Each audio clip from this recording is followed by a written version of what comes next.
warahmatullahi wabarakatuh. Berjumpa lagi dengan saya Maya Rahma dalam acara Jalan Surga. Alhamdulillah kita masih diberikan kesehatan dan untuk berbagi ilmu selama 30 menit ke depan, tentunya dengan tema yang menarik dan narasumber yang luar biasa. Hari ini kita kedatangan narasumber yang luar biasa yaitu Gus Abdul Wadud Nafis. Assalamualaikum Gus. Waalaikumsalam warahmatullahi wabarakatuh. Bagaimana kabar Anda pada hari ini? Alhamdulillah dalam keadaan sehat walafiat, dan juga semoga pemirsa dimanapun Anda berada diberikan kesehatan yang sempurna. Alhamdulillahirrahmanirrahim. Pemirsa, setiap insan, setiap manusia pasti menginginkan untuk menjadi seseorang yang baik.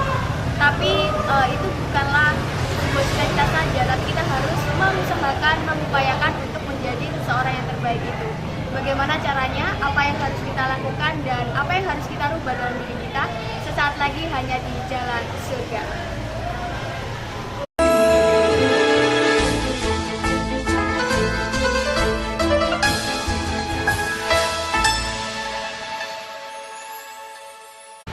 Pemirsa, masih di Jalan Surga, dan seperti yang saya katakan pada segmen awal tadi, bahwa setiap manusia menginginkan menjadi seseorang yang baik. Setiap manusia menginginkan untuk dilahirkan menjadi generasi yang terbaik. Nah, sebenarnya apa itu generasi terbaik? Mari kita simak bersama. Ya, terima kasih. Kalau kita bicara generasi terbaik adalah generasi pada zaman Rasul. Maka ciri-ciri orang yang generasi yang terbaik itu di mana iman kepada Allah itu sangat kuat. Yang dari iman itu dia melahirkan kebaikan-kebaikan yang lain, yakni dia iman kepada para malaikat, iman kepada kitab-kitab Allah, iman kepada hari akhir, dan iman dan qada dan qadar, di mana dengan iman dia meyakini bahwa Allah itu maha tahu dengan apa yang dikerjakan, sehingga terdorong dengan amal soleh yang dia lakukan. Jadi ciri yang pertama, orang yang generasi yang terbaik itu mempunyai iman yang kuat. Kemudian generasi yang terbaik, ciri yang kedua itu di mana ibadahnya kepada Allah itu sangat baik. Baik ibadah mahdah yang sifatnya ritual sehari-hari seperti sholat, puasa, haji, kemudian dia itu zakat, dia itu baik. Atau ibadah ghairu mahdah, yaitu ibadah yang sifatnya sosial, seperti dia misalnya sopan santun pada orang, kejujuran, kerja keras.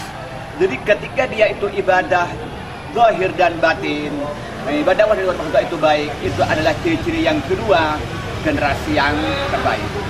Kemudian ciri yang ketiga generasi yang terbaik itu di mana dia akhlaknya baik. Dia tidak terlibat dengan minuman keras, tidak terlibat dengan narkoba, dia tidak terlibat dengan dekadensi moral yang lain. Itu adalah ciri-ciri orang yang generasi yang terbaik. Di mana dia hidup di suatu zaman yang kerusukan di mana-mana, pergaulan bebas di mana-mana, minuman keras di mana-mana, dan bahkan pertikaian di mana-mana.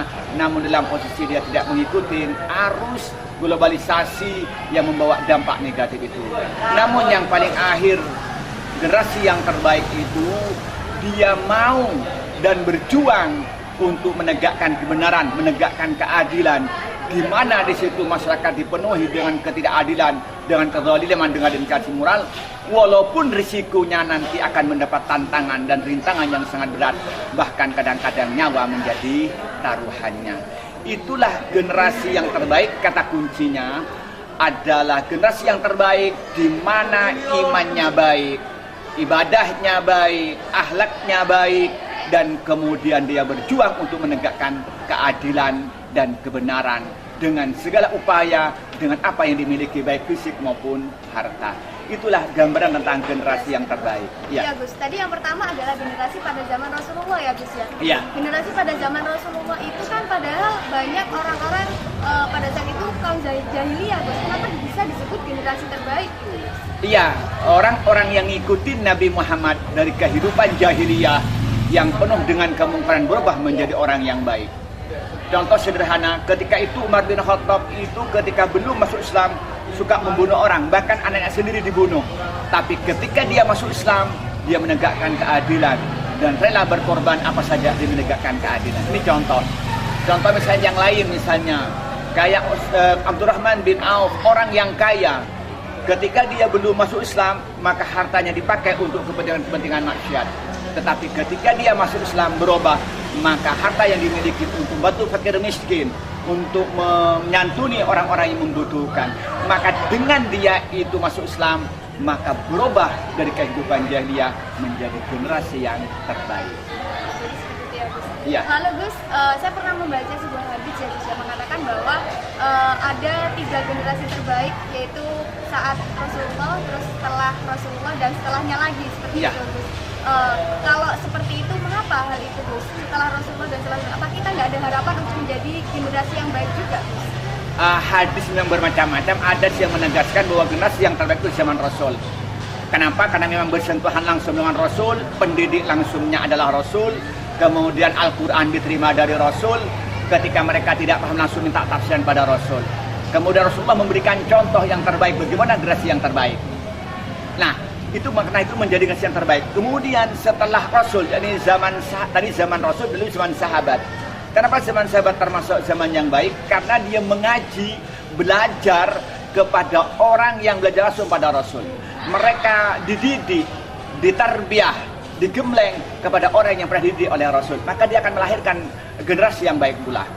Begitupun generasi tabi'in, karena mereka itu generasi tabi'in itu berguru kepada sahabat, yang sahabat itu berguru kepada Rasul, maka akan melahirkan generasi yang dimana generasi adalah generasi yang terbaik.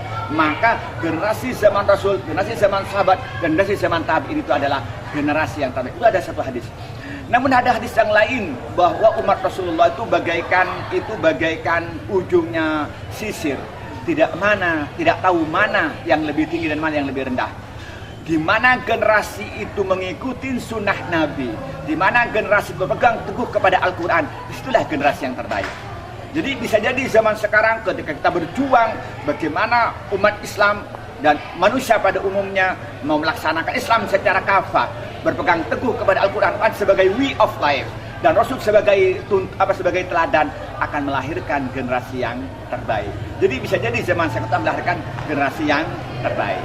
Lalu bagaimana caranya untuk menjadi generasi yang terbaik, untuk memperbaiki diri Gus? Ya, untuk menjadi generasi yang terbaik itu kalau kita disimpulkan itu ada 5 ya. Yang pertama akan melahirkan generasi terbaik itu ketika generasi dididik dengan pendidikan Qur'ani. Apa pendidikan Qur'ani itu? Di mana masyarakat itu dididik, yang pertama dididik untuk mau membaca Al-Quran, bisa membaca Al-Quran. Jadi karena masyarakat dunia ini, masyarakat Islam pada khususnya dari Indonesia pada khususnya ini, banyak orang yang masih buta huruf Al-Quran. Maka langkah pertama bagaimana masyarakat ini bisa membaca Al-Quran. Kemudian setelah bisa membaca, bagaimana masyarakat itu membaca Al-Quran dengan benar, tajwidnya dengan benar, panjang pendeknya benar, ikhfa-nya benar, idghamnya benar, idharnya benar, unahnya benar. Kalau ini sudah benar, baru mereka berikutnya apa? Makharijul huruf, cara pengucapan yang benar. Bagaimana pengucapan Al-Quran yang benar itu? Nah, kalau ini sudah beres makharijul huruf, maka berikutnya apa? Maka diajak untuk memahami teks kandungan Al-Quran itu sendiri. Sehingga dia paham dengan Al-Quran, tahu isinya Al-Quran.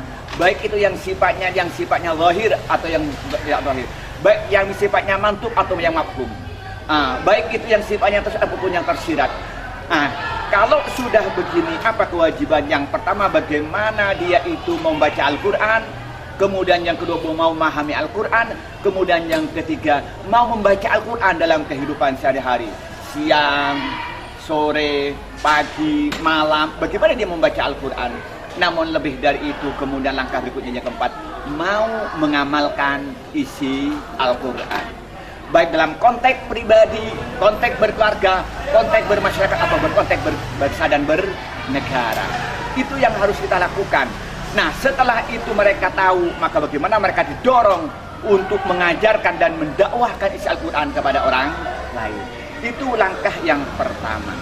Kemudian langkah yang kedua yang dilakukan, bagaimana generasi ini dididik dengan akidah yang benar oleh orang yang akidahnya benar, ilmu pengetahuannya tentang akidah itu benar. Jadi sekarang ini zaman yang agak membingungkan. Kita kadang-kadang belajar Islam kepada orientalis. orang yang agamanya bukan agama Islam. Saya mempunyai pemikiran, mungkin sebagai Islamic Studies, bicara tentang kebudayaan Islam, mungkin bisa. Tentang sejarah peradaban Islam mungkin bisa. Tapi ketika bicara akidah, ya kita harus belajar kepada orang yang akidahnya benar, ilmu akidahnya juga benar. Sehingga nanti akan melahirkan sebuah keyakinan yang benar. Dengan akidah yang benar itu akan mempengaruhi perilaku sehari-hari, perilaku khairu ummah yang dia mau berang teguh kepada Al-Quran dan hadis, dan juga meniru perilaku ulama salaf yang soleh itu, salafun soleh. Itu yang terjadi. Nah, kalau kita ini ternyata salah dalam mengajarkan akidah dan juga salah dalam memilih guru tentang akidah, maka dia tidak akan melahirkan bukan khair ummah, maka akibatkan menjadi generasi yang rusak. Karena yang terpatri dalam pikirannya, yang tertanam dalam pikirannya adalah pikiran-pikiran yang salah. Itu yang kedua. Kemudian yang ketiga itu khair ummah itu akan terlaksana ketika mampu mendidik masyarakat itu, masyarakat yang mau memperbaiki dirinya dan memperbaiki masyarakat. Zaman sekarang adalah zaman apatis, zaman orang yang tidak mau peduli, yang penting dirinya itu senang, tidak mau diingatin oleh orang lain, dan tidak mau peduli dengan orang salah atau yang benar, yang penting dirinya melakukan satu yang dia inginkan. Sekarang zaman orang yang apatis, kita bisa lihat di sampingnya orang itu melakukan maksiat ciuman, dia tidak mau tahu aja. Di sampingnya orang korupsi, dia tidak mau tahu. Di sampingnya orang dipukul, orang tidak mau membela. Lah, maka kita bagaimana mendorong masyarakat kita itu mau memperbaiki dirinya dan mau memperbaiki orang lain. Disitulah yang digambarkan oleh Allah, kuntum khaira ummatin ukhrijat linnas ta'muruna bil ma'ruf wa tanhauna 'anil munkar. Engkau adalah generasi yang terbaik yang mau mengajak kebaikan dan melarang kemungkaran. Tapi sebelum itu, dirinya menjadi orang yang baik, dirinya orang yang menjauhi kemungkaran, lalu mengajak orang lain. Itulah gambaran tentang bagaimana proses membentuk generasi terbaik atau generasi khairul ummah. Ya, mungkin yang keempat dan lima dipending dulu ya. Ya. Ya, dipending dulu. Jadi saksikan terus Jalan Surga.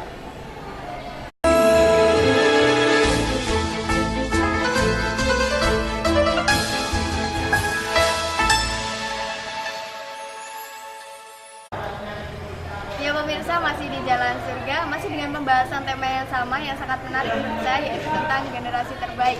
Tadi sudah disinggung 3 cara untuk bagaimana menjadi generasi terbaik, dan cara yang keempat kita simak bersama. Ya, terima kasih.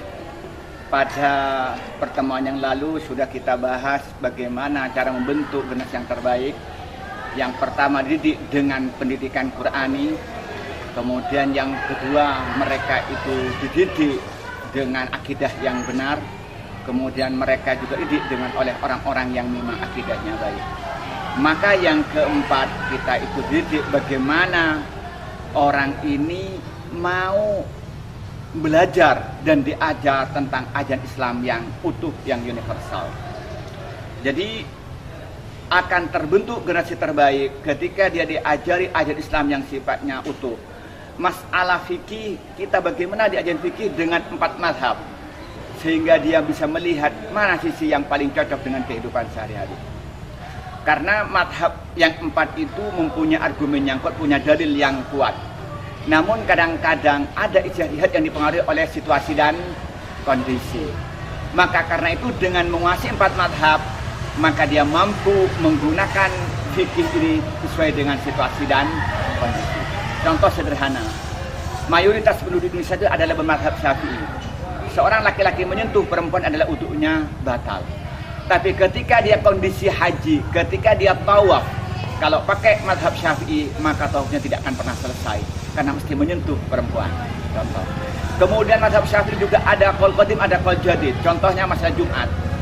Qaul qadim, Imam Syafi'i berpendapat di dalam satu desa boleh satu masjid atau lebih. Tetapi qaulul jadid, ketika dia pindah ke Mesir, tidak boleh satu desa 2 masjid. Nah, kalau orang Indonesia ini hanya berpegang teguh kepada mazhab Syafi'i qaul jadid, maka sekarang banyak Jumat yang tidak sah. Kadang-kadang satu desa 2 sampai 3 masjid. Nah, maka dengan dia itu menguasai 4 mazhab, maka menjadi khairul ummah, mampu mengayomi masyarakat dan menggunakan kaidah-kaidah fikih, menggunakan ajaran fikih sesuai dengan situasi dan kondisi, tapi berbasis dengan dalil yang kuat, bukan berdasarkan talfik mengambil pendapat yang enak. Itu yang keempat. Kemudian yang kelima, khairu ummah ini akan terlaksana ketika kita membentuk lingkungan yang baik. Lingkungan keluarga yang islami, membentuk lembaga pendidikan yang islami, membentuk masyarakat yang islami. Kembali kepada keluarga, di mana keluarga orang tuanya di situ bersama-sama sholat jamaah 5 waktu, dan setiap sholat mereka zikir, kemudian dia baca Al-Quran. Kemudian dalam keluarga itu saling menggunakan akhlak Al-Quran, sopan santun digunakan, yang besar yang kecil menghormati yang besar. Mereka mendahulukan cinta dan kasih kepada anaknya, yang anak mendahulukan penghormatan dan cinta kepada orang tuanya. Itu di dalam keluarga. Kemudian dalam lembaga pendidikan, bagaimana pendidikan itu yang diajarkan adalah materi-materi yang mengajarkan tentang akidah yang benar, ajaran syariat yang benar, akhlak yang benar. Kemudian guru dan juga orang-orang yang terlibat dalam pendidikan itu memberikan contoh bagaimana perilaku yang islami. Nah, kemudian juga masyarakat yang islami.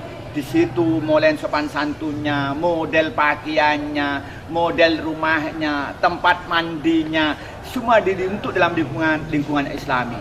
Dan juga dijauhkan dengan perilaku-perilaku yang menyimpang, misalnya tentang narkoba, minuman keras, pergaulan bebas, pertikaian, permusuhan, semuanya dihindari sehingga terbentuk lingkungan yang islami.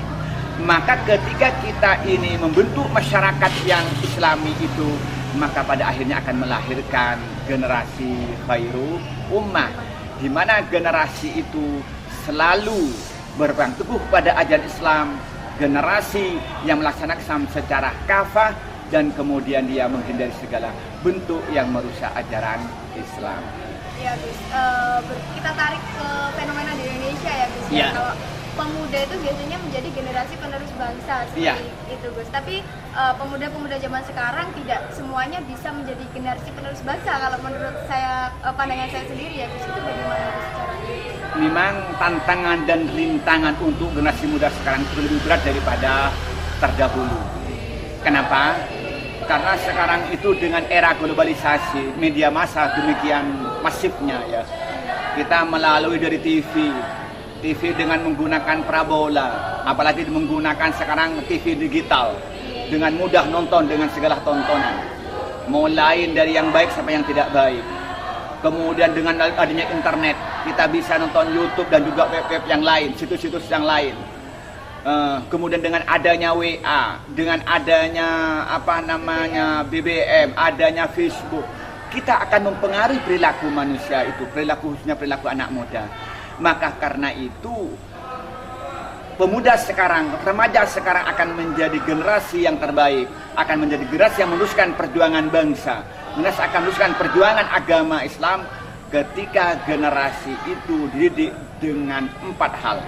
Yang pertama dengan didik dengan iman, yang kedua dengan takwa, yang ketiga dengan ilmu pengetahuan, dan yang keempat dengan teknologi. Yang disingkat oleh iman itu ada imtak dan iptek.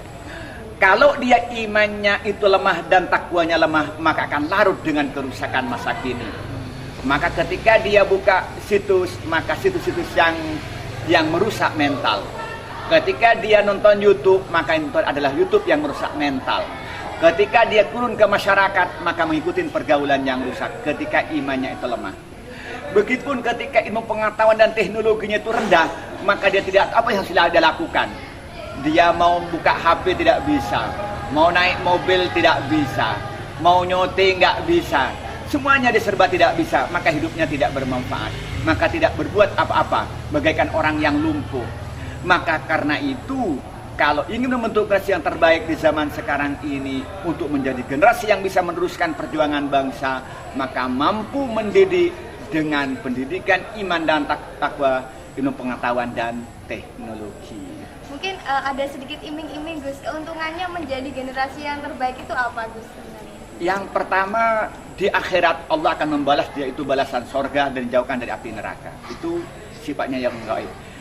Di dunia dia akan menjadi manusia yang dihormati oleh masyarakat karena seorang pejuang, orang yang benar dan punya kedudukan yang tinggi. Mungkin dia itu sisi ekonomi Allah akan mempermudah karena termasuk orang yang bertakwa. Karena Allah berjanji orang yang bertakwa itu rizkinya akan dipermudah dan kalau ada kesulitan akan diberikan jalan keluar.